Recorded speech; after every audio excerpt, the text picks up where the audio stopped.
Hello, and welcome back to our Advice with a Pro series. Today we have with us Eileen Connor, who is the controller at Deerfield Golf Club in Newark, Delaware. Eileen, thank you so much for giving us your time today and the opportunity to get some insight into accounting and finance from you.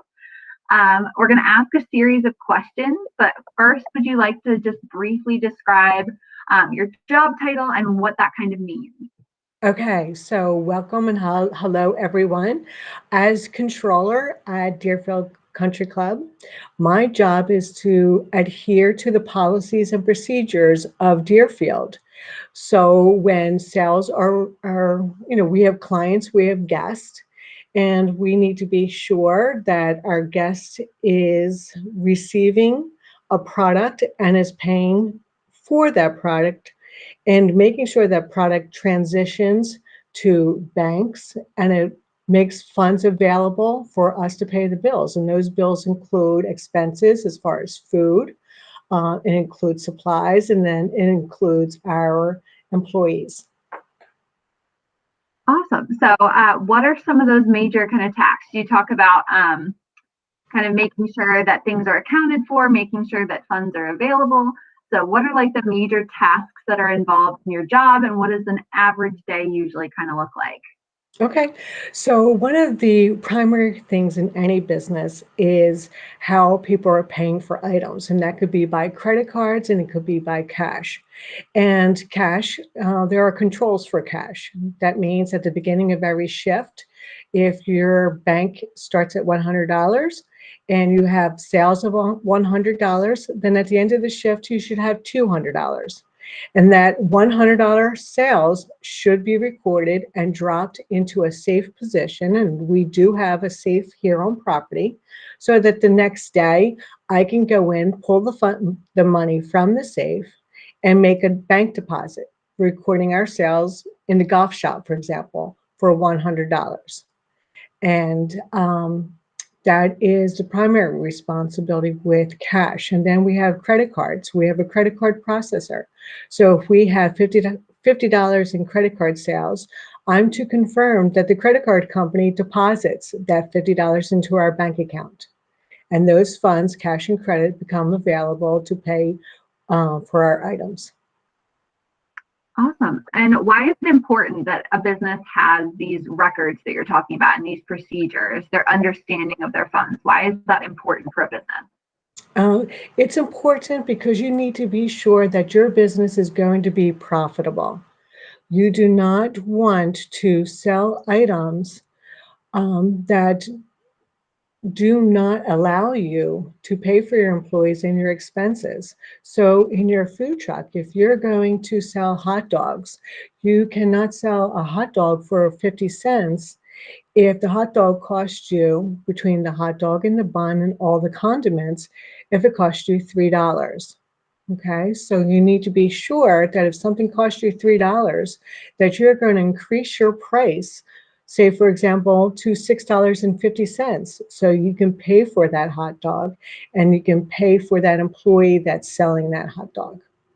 And there's always other expenses as far as the gas in your food truck, or you may have to pay for parking your food truck somewhere. So that's, when you can record all your revenues and expenses and compare that to a budget, then you know whether or not you're profitable and that you're be able to sustain your business. Awesome. Thank you for that.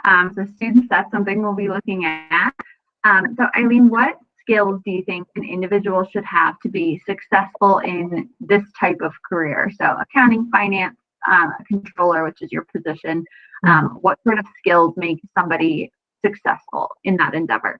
Okay, that's a great question because I really believe someone should be detail oriented. They need to be sure that there's accuracy. Okay, if something's supposed to be $5, that $5 needs to be accounted for. And you need to make sure that you have Excel files and things like that. So the documents and revenues and expenses can be recorded. You may want to use a software program like QuickBooks, some businesses use. so that you can post your revenue and expenses and it gets you nice reports. Awesome. So students, just to kind of connect in there again, so you mentioned Excel. We're actually going to be using Google Sheets in this product. So that's kind of a Yeah, similar program. perfect. So you kind of covered the next question there. You talked tools you use to keep track of these finances. So how do you determine then progress and success? What determines your success in your position? Perfect. So what we work off of is budgets. And a budget is a tool that says you want to have this much in revenue or sales. And your budget can start off as a yearly budget, but then you want to break down those annual sales into monthly sales, and then you can actually budget for daily sales.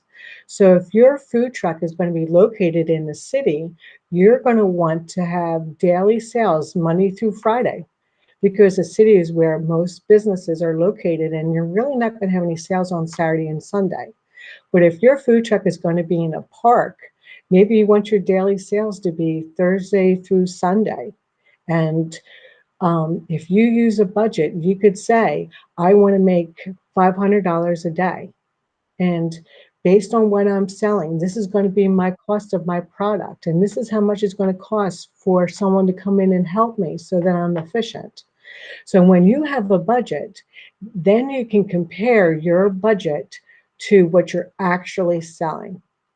And if you see that your budget says in the month of March, you were supposed to make $300 and you only made $25, then you can analyze and go back and look, well, where was my budget off on?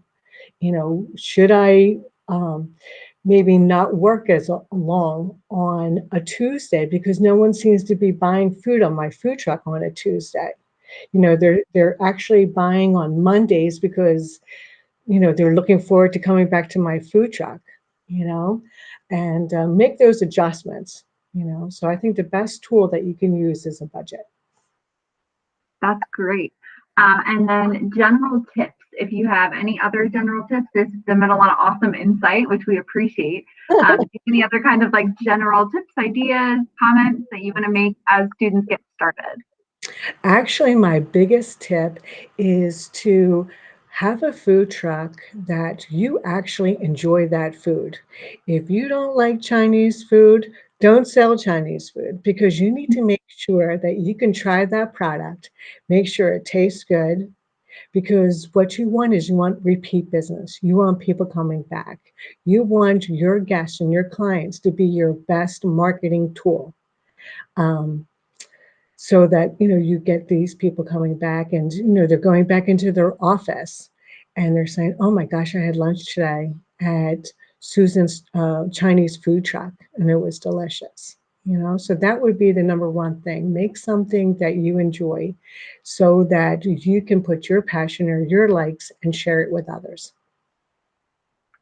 Awesome. And then the last question that we have for you, what is your favorite part of your job? What is the thing you most enjoy? I really enjoy numbers, and I enjoy when numbers don't match up. I'm like, oh my goodness, where are we off? The golf shop said they had 60 golfers, but you know what? I only got payment for 55 golfers. Did they record something incorrectly? Did someone not play golf and actually purchase golf balls? Or did someone count the cash wrong? So I like the puzzles that finance can provide. So do you think that would be something, if somebody enjoys puzzles, if they enjoy problem solving or critical thinking, that this could be a really good job for them? Yes. Yeah. Accounting goes with any successful business. You need to be able to make sure that you're holding yourself accountable to your policies that you set up for you. Awesome. Well, thank you so much, Eileen, for all of this great insight. Students, if you're interested in talking to Eileen more about accounting or finance or a career in hospitality, we will have her contact information. You can go through me in order to ask her any questions that you have. So Eileen, thank you again for being here. You're welcome, and good luck, everybody, on your project.